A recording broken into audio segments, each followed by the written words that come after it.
देशातच नाही तर जगात नामांकित असलेल्या आयटी कंपनीत काम मिळावं ही खरं तर अनेकांची इच्छा। काम मिळालं की 5 दिवस काम करायची आणि वीकेंडला धमाल करायची। पण या स्वच्छंदी जगण्याला आता असुरक्षिततेने व्यापलंय।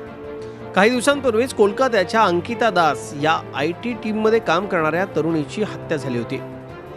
त्या हत्येपाठोपाठ आता इन्फोसिस मधल्या रसीला ओपी या 25 वर्षांच्या अभियंता तरुणीची हत्या झाली आहे। ही हत्या केली आहे रसीलाच्या सुरक्षिततेची जबाबदारी असणाऱ्या कंपनीच्या सुरक्षा रक्षकानंच।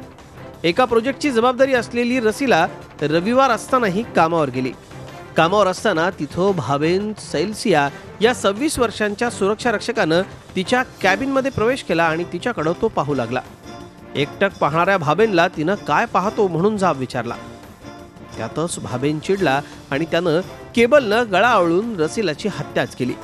हत्येनंतर आसामला पळून निघालेल्या भावेनला पोलिसांनी मुंबईतून बेड्या ठोकल्यात। कंपनीने आम्हाला कळवलं आणि मग लास्ट सीन थिअरी हा जो प्रकार आहे त्याच्यामधनं आम्ही हा गुन्ह्याचा तपास केलेला आहे की सगळ्यात शेवटी तिला कोणी पाहिलेलं होतं आणि सगळ्यात शेवटी त्या ठिकाणी इतर कोण व्यक्ती प्रेझेंट होता। त्या ठिकाणची सीसीटीव्ही सिस्टम, इतर तांत्रिक बाबी यांचा वापर करून आम्ही या गुन्ह्यातल्या आरोपीला निष्पन्न करून त्याला ताब्यात घेतलेला आहे। या हत्येनं आयटी कंपनीत काम करणाऱ्या तरुणींच्या सुरक्षेची मागणी जोर धरू लागली आहे।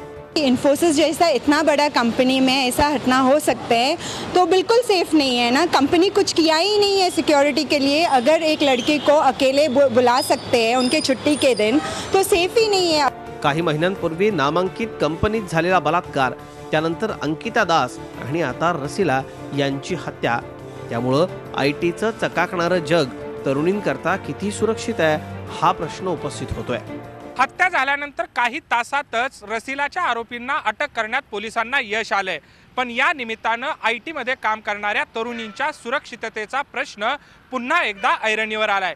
काही दिवसांपूर्वीच तळवडेमध्ये कोलकात्याच्या अंकिता दास या आयटी मध्ये काम करणाऱ्या तरुणीची हत्या झाली होती।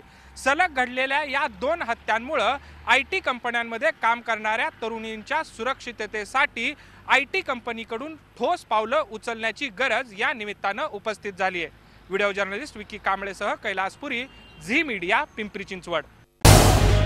झी 24 तास रहा एक पाऊल पुढे।